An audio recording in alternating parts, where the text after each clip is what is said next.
di daerah Papua pun harus ditanam kelapa sawit. Ternyata kelapa sawit jadi bahan strategis rupanya. Ini mau bagi-bagi bencana atau gimana? Presiden ingin tanah Papua ditanami sawit. Kan bangke ya. Baru kemarin loh Sumatera kena bencana. Besar kecilnya gara-gara sawit. Ini sekarang malah ingin tanah Papua ditanami sawit. Negara macam apa ini?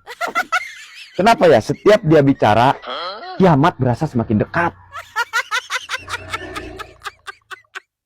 Apalah yang ada di pikiran Bapak ini ya. Belum lama ini bencana besar terjadi di Sumatera akibat penggundulan hutan, pengalihan fungsi hutan dijadiin lahan sawit.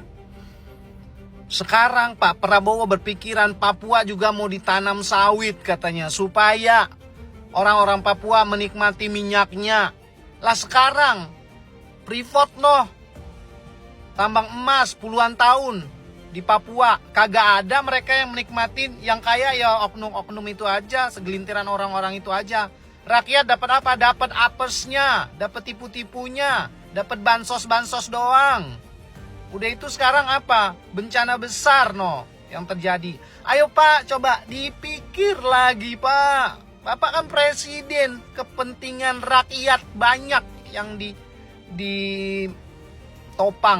Selama 2 dekade terakhir, ekspansi perkebunan sawit telah menghilangkan puluhan ribu hingga ratusan ribu hektar hutan Indonesia setiap tahunnya.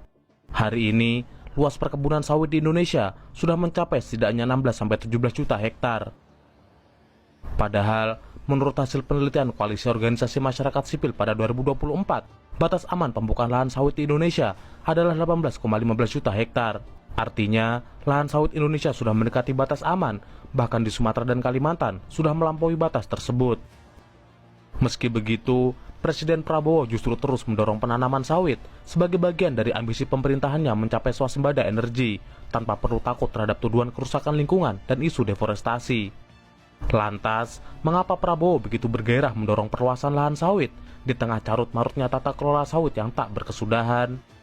BBM dari kelapa sawit, juga tebu menghasilkan etanol. Singkong, kasava juga untuk menghasilkan etanol. Sehingga kita rencanakan dalam 5 tahun semua daerah bisa berdiri di atas kakinya sendiri, swasembada pangan dan swasembada energi. Dengan demikian, kita akan menghemat ratusan triliun untuk subsidi.